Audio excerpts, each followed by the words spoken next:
नमस्कार आप सभी को।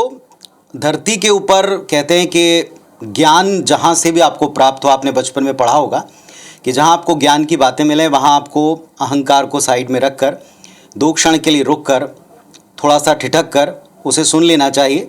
शायद जीवन में इससे बड़ी उपलब्धि, इससे बड़ा अपने आप को आगे बढ़ाने का कार्य कोई और हो नहीं सकता। और इस वक्त धरा पर, भूमि पर, भारत भूमि पर जो सनातन का महापर्व महाकुंभ चल रहा है, तो संतों का सानिध्य अगर इस वक्त आपको प्राप्त हो जाए तो ये आपका सौभाग्य है।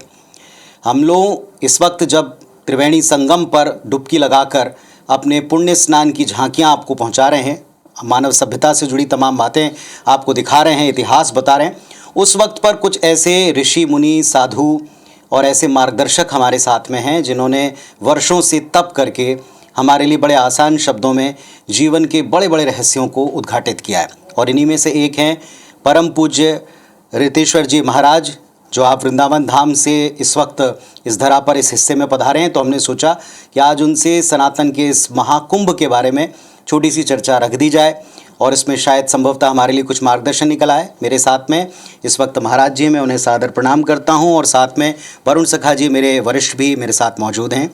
आप दोनों जिस तरीके से हम मार्गदर्शन के चाहत में यहाँ पहुँचे हुए हैं, हम चाहेंगे कि हम कुछ आप तक भी अच्छा पहुँचा सकें। महाराज जी, आपको सादर प्रणाम करता हूँ। प्रणाम। सनातन के इस महाकुंभ में सर्वाधिक चर्चा जो रही, बाकी सारी चीज़ों को छोड़कर, वो रही सनातन बोर्ड बनाने को लेकर के।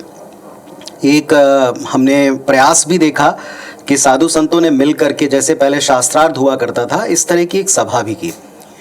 आपको लगता है ये जो सभा हुई, इसका कुछ सार निकल पाया, इसका कुछ कंक्लूजन ऐसा आ पाया जो आप चाहते थे, क्योंकि मांग आपने भी रखी थी? देखिए, सनातन संस्कृति मानवीय संस्कृति है और यह कोई कास्ट, क्रीड एंड रिलीजन का मामला नहीं है। यह पूरे के पूरे सभ्यता, प्राणी मात्र के लिए, सबके लिए लागू होता है। तो सनातन शब्द कहने से ऐसा नहीं कि इसके विपक्ष में भी कोई खड़ा है। अगर सनातन के शब्द को, इसकी परिभाषा को ठीक ढंग से पूरी दुनिया में रखा जाए तो शायद ही कोई ऐसा हो जो इसके विपक्ष में खड़ा हो। सभी इसके पक्ष में ही खड़े रहेंगे। एक तरफ हमारे देश में सीधी सीधी बात वक्फ बोर्ड है। वक्फ बोर्ड अगर है तो उसके लिए सनातन के लोग ऐसा ज़रूरत समझते हैं कि आप हमें भी एक बोर्ड बना दीजिए ताकि हम अपनी चीज़ों को ठीक ढंग से, जो लोग इस सभ्यता को, संस्कृति को मानते हैं, फॉलो करते हैं, उनको कोई तकलीफ़ ना हो, चाहे वो एजुकेशन का हो, चाहे साधारण मंदिर के, ट्रस्ट के, न्याय के हों, ये सब बड़े सुलभ हो जाएं, धार्मिक चीज़ें सुलभ हो जाएं। उसके लिए वो मांग की गई है। पर मेरी दृष्टिकोण अगर आप पूछेंगे तो मैं सदा यही कहूँगा कि भारत के लिए सबसे श्रेष्ठ जो चीज़ है वो है कॉमन सिविल कोड। मैं चाहता हूँ वक्फ बोर्ड भी हटे, क्योंकि आज सनातन बोर्ड, फिर कल कोई ये कहेगा कि मैं सनातन में नहीं हूँ तो बुद्धिज़्म का बोर्ड चाहिए, फिर एक अलग बोर्ड चाहिए। तो ये तो ज़रूरी है कि अगर आपने ये बोर्ड दिया है तो अगर आप कॉमन सिविल कोड भी लागू नहीं कर पा रहे हैं, भारत के प्रत्येक नागरिक को समानता का अधिकार नहीं दे पा रहे हैं, तो चलिए फिर अलग अलग ही दीजिए। हमारी रिचुअल्स के अनुसार हमको दे दीजिए, उनके रिचुअल्स के अनुसार उनको दे दीजिए। परंतु जो सार्थक और सीधा मार्ग है वो है कॉमन सिविल कोड का। वो अगर ये लागू हो गया तो हमारे संविधान में, चूंकि हमारे रक्त ही सनातन हैं, हमारी हेरिडिटी ही सनातन की है, तो यहाँ जो कुछ भी लागू होगा वो सनातन के अनुरूप ही लागू होगा। हर भौगोलिक क्षेत्र का अपना अपना एक अलग दायरा होता है, अलग रीति रिवाज होते हैं। तो इस पूरे क्षेत्र में अगर संविधान के अनुसार भी समान नागरिक संहिता कानून लागू हुई तो ये भारतीय सनातन परंपरा के अनुरूप ही होगी। लेकिन अभी जो जिस अंदाज में ये बैठक हुई और जिस मैसेज का हम सब चाहते थे कि एक स्वर में और एक शक्ति के साथ, एक संवाद में, एक लाइन की कोई, हम कहें साधु संतों का एक आदेश है, निर्देश मिले, वो कुछ नज़र नहीं आया, बल्कि बहुत मत भिन्नताएं ही प्रकट हुई। देखिए, नाना मुनि नाना मत। प्राचीन काल में भी मुनि बहुत थे, उनके मत अलग अलग थे। आपने देखा होगा विश्वामित्र और वशिष्ठ ऋषि दोनों भगवान राम के गुरु हैं, पर दोनों में बड़ा मतैक्य था, भारी विरोध था। दुर्वासा अलग रास्ते पर चलते थे। अगर हजारों ऋषि उस समय में थे तो सब अलग अलग विधा के मास्टर थे, अलग अलग चीज़ों के इन्वेंशन के लिए आए हुए थे और अलग अलग कार्य कर रहे थे। तो एक प्लेटफॉर्म पे आना ये अलग बात है। ये कैसी बात है कि हमारे दिल में इच्छा होती है कि भारतवर्ष के सारे चैनल बंद हो जाएं, एक भारत केवल चैनल बन जाए, सनातन भारत चैनल, और सब एक ही चैनल में काम हो जाए। लेकिन फिर हम वो ग्रामीण, सुदूर ग्रामीण भागों में अलग अलग जगहों पर अलग अलग टैलेंटेड लोग कैसे पहुंच पाएंगे? अगर पूरा का पूरा सिस्टम ही गड़बड़ हो गया तो एक दूसरा सिस्टम खड़ा होगा कि नहीं, ये गलत आप छाप रहे हैं, सत्य ये है। तो अलग अलग ऋषि अलग अलग चीज़ों को ढूंढकर मानवीय कल्याण के लिए हमें देते थे। तो कोई मैसेज नहीं आने का मतलब ही यही है कि वक्फ बोर्ड को समाप्त होना चाहिए। आप पत्रकार हैं, अच्छे से समझते होंगे कि इस मांग के पीछे क्या। देखिए, मैं ओपन ही कर देता हूं ना, जो मांग रहे हैं सभी लोग मांग रहे हैं। सीधा ये है, या तो वक्फ बोर्ड खत्म करो और नहीं तो फिर सनातन बोर्ड दे दो। लेकिन फिर मैं कहता हूं, प्राथमिकता हमारी है ये सारे बोर्ड इत्यादि समाप्त हों और भारत के लिए सनातन संस्कृति के अनुरूप समान नागरिक संहिता कानून, ब्रिटिश कानून नहीं, हमारा अपना कानून, हमारा अपना न्याय पद्धति, मैकॉले की शिक्षा पद्धति नहीं, हमारी गुरुकुलम शिक्षा पद्धति, जहाँ पर भगवान श्री कृष्ण अपने, अभी आप महाकाल की भूमि उज्जैन नगरी में सांदीपनी मुनि के आश्रम में भगवान जाते हैं और 64 कलाओं की विद्या लेके आते हैं। आप जानते हैं कि इन 64 कलाओं के भीतर में आपके एम्प्लॉयमेंट की एक भी आज ऐसी विद्या नहीं है जो शामिल नहीं है। एक भी ऐसा कला, नृत्य से, संगीत से, गीत से, जितने प्रकार के आर्ट्स हैं, जो साइंस है, वो सब उन्हीं 64 कलाओं के अंदर में है। लेकिन चूंकि 64 कला जब हम सुनते हैं, अरे ये सब पुरानी बातें हैं, हमने कभी उसको पढ़ने का प्रयत्न नहीं किया, हमने कभी उसको जानने का प्रयत्न नहीं किया। हम जब जानेंगे, समझेंगे सनातन के अनुरूप, चूंकि बरसों तक गुलामी काल रही, हमारी शिक्षा पद्धति रही ही नहीं, आप भी उसी मैकॉले की शिक्षा पद्धति में पढ़े हैं जी। हमारे पिताजी, हमारे दादाजी भी, क्योंकि ये लागू तो बहुत पहले हो गया 1835-36 में, उसके बाद से ही सब चल रहा है। और मैकॉले ने एक बड़ी प्यारी बात कही थी कि जाओ, शरीर से तो आज़ाद हो जाओगे, पर तुम्हारी बुद्धि हमारे अंडर में रहेगी, मानसिक रूप से गुलाम रहोगे, देसी मुर्गी विलायती बोल तुम लोग बोलते रहोगे। तो जब हमारी गुरुकुलम की पद्धति आएगी, तो आज उन गुरुकुलम की पद्धति में 16 संस्कार से संस्कारित बालक जब बाहर आएंगे, हम तो केवल आज अंतिम संस्कार जानते हैं, वो मजबूरी है, हो जाएगा, मरमरा गए तो संस्कार होना ही है, पर वो 16 संस्कार हैं क्या? संस्कार का अर्थ, संस्कार का अर्थ आप जानते हैं, संस्कार मतलब परिष्कृत चीज। कोई अशुद्ध चीज है तो उसमें संस्कारित, परिष्कृत, शुद्ध, विशुद्ध। अभी मिलावटी चीजें हैं हमारे जीवन में, हमारे धर्म की पद्धति में भी मिलावटी चीजें हैं, रिचुअल्स में भी बहुत सारी मिलावटी चीजें हैं, हमारे ग्रंथ में बहुत सारी मिलावटी चीजें हैं। तो परिष्कृत, संस्कारित चीज जब सामने आएगा, ये तभी होगा जब हम उन 16 संस्कारों को फिर से अडॉप्ट करेंगे, समझेंगे। और सनातन विश्वविद्यालय का निर्माण इसी कारण से कराया जा रहा है कि 16 संस्कारों की और 64 कलाओं की विद्या का पठन पाठन हो सके। इस दुनिया में ऑक्सफोर्ड में जो मैथमेटिशियंस हैं, सबसे बड़े प्रोफेसर वहाँ के, उन्होंने रिसेंटली टाइम्स ऑफ इंडिया में एक बयान दिया कि जब मैंने गीता पढ़ा तो मुझे पता चला कि ये गीता तो पूरी मैथमेटिक्स है। अब आप समझिए, मैथमेटिक्स, न्यूमेरिकल्स, गीता, संस्कृत। अब संस्कृत की रीच कहाँ तक है? जर्मनी के 14 यूनिवर्सिटी में संस्कृत अनिवार्य कर दिए गए और सैकड़ों गुरुकुलम संस्कृत के खोल दिए गए। पर हमें तो ये लगता है कि जैसे हमारे यहाँ एक नियम है कि जब तक कोई लंदन रिटर्न न हो तब तक उसकी मान्यता नहीं होती। शिकागो रिटर्न होते हैं विवेकानंद, तब बंगाल कहता है अमार विवेकानंद, नहीं तो कहते थे पागल गुरु का पागल चेला है, तो ये कोई नहीं मानता था। तो अब जर्मनी से आप संस्कृत पढ़ करके आओगे ना, तब आपको मानेंगे ये जर्मनी से संस्कृत पढ़ करके आ रहे हैं, हमारे देश की भाषा, हमारी संस्कृति की भाषा। और वो जर्मन क्या कर रहे हैं? टेक्नोलॉजी में सुपर हैं हमसे। आज भी कहते हैं जर्मन टेक्नोलॉजी, भारतीय टेक्नोलॉजी से तो बहुत सुपर है जर्मन टेक्नोलॉजी। और वो संस्कृत को डिकोड कर रहे हैं, वेद को डिकोड कर रहे हैं, बहुत सारे जो इन्वेंशंस पहले हुए थे उसको डिकोड कर। थोड़ा सा कड़े सवालों पे आते हैं। देखिए, कड़े सवाल कहाँ हुई है? साधु संत क्या कुंभ में इकट्ठा होने के लिए कोई बड़े शोध संस्थान, आप क्या सब सरकारी तरफ मुंह देखेंगे कि कब हमको सरकार ये करेगी, कब हम मैकाले को कोसेंगे? हमने क्या किया? हमारे साधुओं ने क्या किया? हमारे संतों ने क्या किया? हमारी सनातन की विधाओं ने क्या किया? कोई विश्वविद्यालय निजी स्तर पर कोई खड़ा कर पाए कभी? खड़ा हो रहा है, मैं सबके लिए तो नहीं कह सकता, सभी ने। हाँ, 250 साल में देखिए, 250 साल की गुलामी के बाद जब आदमी खड़ा होता है, डरा हुआ आदमी, भयभीत आदमी, इंफीरियरिटी कॉम्प्लेक्स नहीं, धार्मिक गुलामी अगर आप कहेंगे तो पहले तो सरिया कानून था।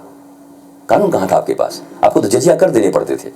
उसकी राजनीति से ड्राइव कर रहे हैं ना, साधुओं का तो अपना एक रास्ता नहीं, साधु कहाँ जाएंगे? आपको तो पकड़ के जेल में डाल दिया जाता था। तुलसीदास को अकबर ने जेल में डाल दिया था।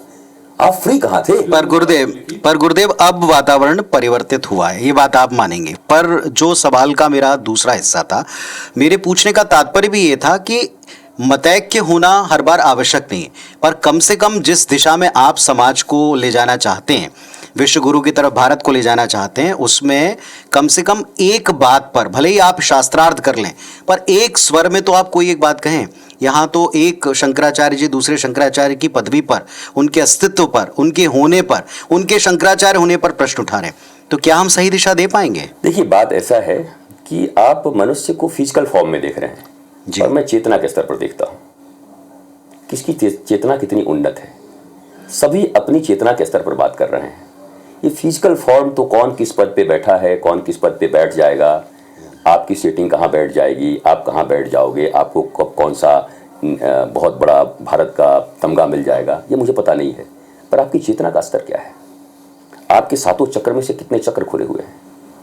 अगर आप गहरे आध्यात्म की बात करते हैं तो फिर ऊपर छिछले बात करने से तो होंगे नहीं। हम आध्यात्म की तरफ तभी जा सकते हैं। आध्यात्मिक होने का मतलब क्या है?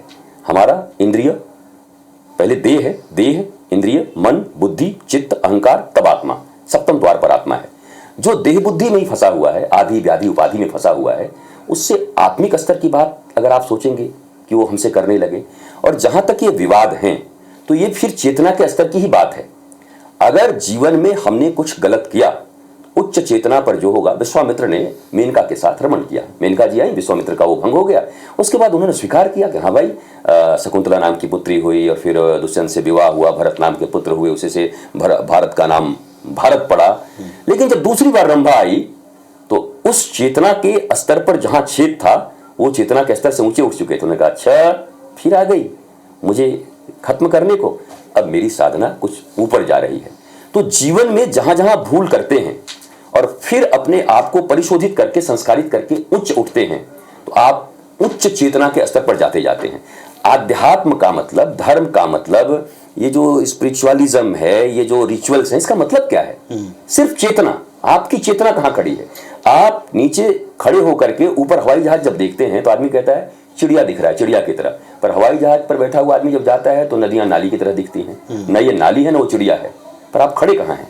तो चेतना के विशुद्ध स्तर पर जब मनुष्य खड़ा होगा, ये पूरा का पूरा जो विश्व है, इसके जियो पॉलिटिक्स भी आप देखिए, पर ये देश अलग है, ये देश अलग है, आप 7 भागों में बांट लीजिए, तो कहीं का कोई चक्र खुला हुआ है।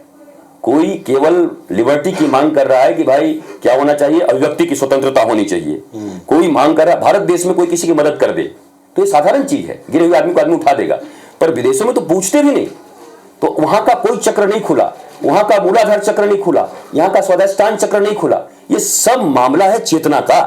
और अब चेतना शब्द भी किसी को नहीं पता है भारत में, चूंकि हम मैकोले की शिक्षा विद्या पढ़े हैं।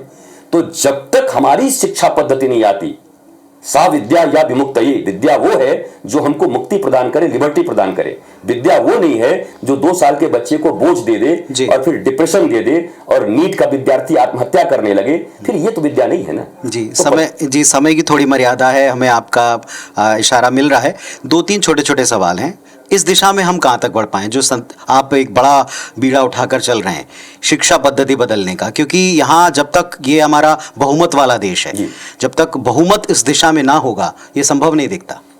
सत्य को तो कभी बहुमत की जरूरत पड़ती नहीं। मैंने आरंभ काल से देखा, लोकतांत्रिक देश है, बहुत बढ़िया बात है, लेकिन सत्य तो अकेला ही खड़ा रहा है, और सत्य जहाँ रहेगा वो बहुमत बन जाएगी। तो अभी किस दिशा में हम? सही दिशा में? कुंभ ने दिशा दी है, साधुओं ने दिशा दी है। महाकुंभ ने करोड़ों लोगों को एकत्रित किया, सनातन के प्रति लोगों के भीतर आकर्षण हुआ, लोगों की एक भीड़ हुई, भीड़ भाड़ भेड़, उसमें भाड़ भी है, भेड़ भी है।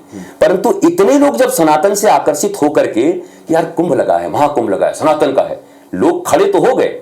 अब इन खड़े करने वाले लोग अलग थे सनातन के नाम पर उनमें चेतना प्रदान करने वाले लोग अलग होंगे। जिन्होंने खड़ा किया है शायद वो चेतना प्रदान न भी कर सकें। खड़े करने का गुण उनके भीतर में था, आओ सनातन के साथ खड़े हो जाओ।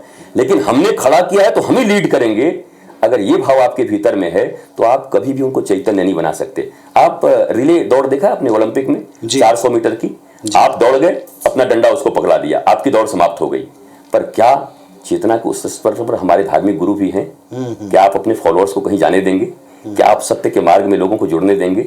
हम भी तो उसी में जुड़े हुए हैं ना कि हमारे फॉलोअर्स कैसे बचें, हमारे पास जो एक बार आ गया वो कहीं जाना नहीं चाहिए। हम अगर दुकान की तरह व्यवहार करेंगे और उनको संपत्ति की तरह देखेंगे तो इस भारतीय मनुष्य की चेतना का विकास कभी नहीं हो सकता। आपने चेतना के स्तर की बात जी। एक सवाल जी, बहुत अच्छा आपने लेके गए हैं इस चीज को। जी जी। बहुत सीधी बात कि जो बैटन रिले लेके चल रहे हैं मोदी, ये बैटन रिले क्या आप अगले किसी को दे देना चाहिए कुंभ के बाद से?